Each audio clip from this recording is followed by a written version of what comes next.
ಮಂಡ್ಯ ಜಿಲ್ಲಾ ದಲಿತ ಸಾಹಿತ್ಯ ಪರಿಷತ್ ವತಿಯಿಂದ ಸ್ವತಂತ್ರ ಭಾರತದಲ್ಲಿ ದಲಿತರ ಸ್ಥಿತಿಗತಿ ಕುರಿತ ಒಂದು ಅವಲೋಕನ ಮತ್ತು ಅಭಿನಂದನಾ ಕಾರ್ಯಕ್ರಮವನ್ನು ನಿನ್ನೆ ಹಮ್ಮಿಕೊಳ್ಳಲಾಗಿತ್ತು.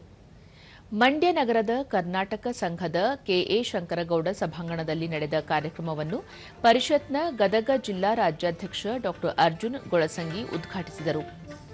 ಕಾರ್ಯಕ್ರಮದಲ್ಲಿ ವಿಶೇಷ ಉಪನ್ಯಾಸಕ ಸವಿತಾ ಪ. ಮಲ್ಲೇಶ್, ಅಹಿಂದ ಹೋರಾಟಗಾರ ಡಾ ಮೂಪು ಪೂರ್ಣಾನಂದ, ದಲಿತ ಸಾಹಿತ್ಯ ಪರಿಷತ್ನ ಜಿಲ್ಲಾ ಅಧ್ಯಕ್ಷ ಹುರುಗಲವಾಡಿ ರಾಮಯ್ಯ, ಎಲ್ಲರೊಂದು ಒಳಗಾಗು ಸಂಸ್ಥೆಯ ಸಂಸ್ಥಾಪಕ ವಿನಯ್ ಕುಮಾರ್ ಮತ್ತಿತರರು ಉಪಸ್ಥಿತರಿದ್ದರು. ಮತ್ತು ತೆಲುಗು, ಪಂಜಾಬಿ, ಇಂಗ್ಲಿಷ್ ಸಾಹಿತ್ಯವನ್ನು ಕನ್ನಡಕ್ಕೆ ಹಾಗೆ ಗಂಗಾರಾಮ್ ಚೆಂಡಾಳ್ ಅವರು.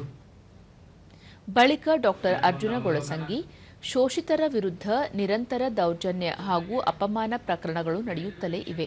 ಸ್ವಾತಂತ್ರ್ಯ ಬಂದು 80 ವರ್ಷ ಕಳೆದರೂ ದೇಶದಲ್ಲಿ ಇಂತಹ ಸ್ಥಿತಿ ಇರುವುದು ನಿಜಕ್ಕೂ ಶೋಚನೀಯ ಎಂದು ತಿಳಿಸಿದರು.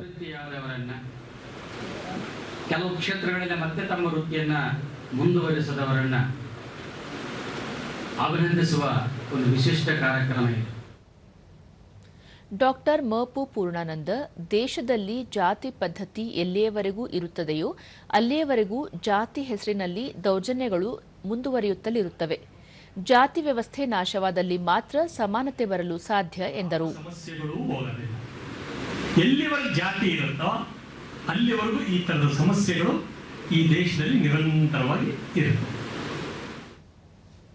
ಹುರುಗಲವಾಡಿ ರಾಮಯ್ಯ, ತಳ ಸಮುದಾಯದವರನ್ನು ಅಪಮಾನಿಸುವ ಪ್ರಕರಣಗಳು ಇಂದಿಗೂ ಜೀವಂತವಾಗಿವೆ.